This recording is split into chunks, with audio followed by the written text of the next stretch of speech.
ఎకనామిక్స్లో భాగంగా ప్రభుత్వ ఆదాయ మార్గాలు చూసుకుంటున్నాము. ప్రభుత్వ ఆదాయ మార్గాలు అంటే ఫస్ట్ పన్నులు తెలుసుకోవాలి. ప్రభుత్వ ఆదాయ మార్గాల ఫస్ట్ పన్నుల ఫస్ట్ పన్ను తెలుసుకోవాలి.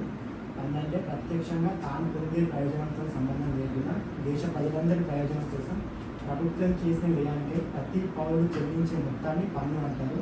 ఈ పన్నులో 2 రకాలు, ఒకటి ప్రత్యక్ష పన్ను, ఒకటి పరోక్ష పన్ను.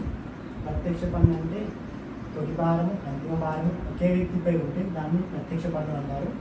పరోక్ష పన్ను అంటే తొలి భారం ఒకరిపైన అంతిమ భారం ఇంకొకరిపైన ఉంటే దాన్ని పరోక్ష పన్ను అంటారు.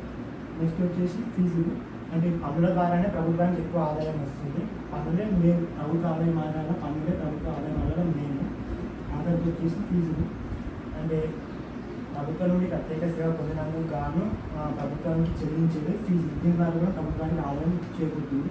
ఆ తర్వాత జరిమానాలు అంటే చట్టాన్ని అతిక్రమించినప్పుడు ప్రభుత్వం వారికి కొన్ని పెనాల్టీలు ఇస్తుంది. దీనివల్ల ఆదాయం సముపార్జన కాదు, బట్ ఆదాయం అనేది పరిమితంగానే ఉంటుంది. నెక్స్ట్ ఎస్చిప్స్, వారసులు లేకుండా చనిపోయిన వారి ఆస్తిని ప్రభుత్వం స్వాధీనం చేసుకుంటుంది. దీన్నే ఎస్చిప్స్ అంటారు. అంటే ఒక వ్యక్తి తన ఆస్తిని ఎవరికి చెందాలో తెలియకుండా కానీ వారసులు లేకుండా కానీ చనిపోతే వారి ఆస్తిని ప్రభుత్వం స్వాధీనం చేసుకుంటుంది. చట్టపరమైన హక్కు ప్రభుత్వానికి ఉంది, ఆ విధంగా స్వాధీనం చేసుకునే హక్కు. ఆ తర్వాత గ్రాంట్లు మరియు కానుకలు. గ్రాంట్ అంటే ఒక ప్రభుత్వం మరొక ప్రభుత్వానికి ఉదారంగా ఇచ్చే ద్రవ్యాన్ని గ్రాంట్లు అని అంటారు. అంటే కేంద్ర ప్రభుత్వం రాష్ట్ర ప్రభుత్వం స్థానిక ప్రభుత్వానికి ఇచ్చే ద్రవ్యాన్ని గ్రాంట్లు అని అంటారు.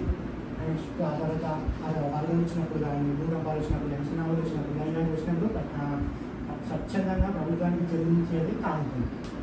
నెక్స్ట్ కొత్త కరెన్సీ నోట్ల ముద్రణ. కరెన్సీ నోట్ల ముద్రణ అంటే ఏ మార్గాల ద్వారా కూడా పన్నులు రానప్పుడు ప్రభుత్వం తప్పనిసరి పరిస్థితుల్లో కరెన్సీ నోట్లను ముద్రిస్తుంది. దాని ద్వారా ద్రవ్య సప్లై పెరుగుతుంది, దాని ధర కూడా పెరుగుతుంది.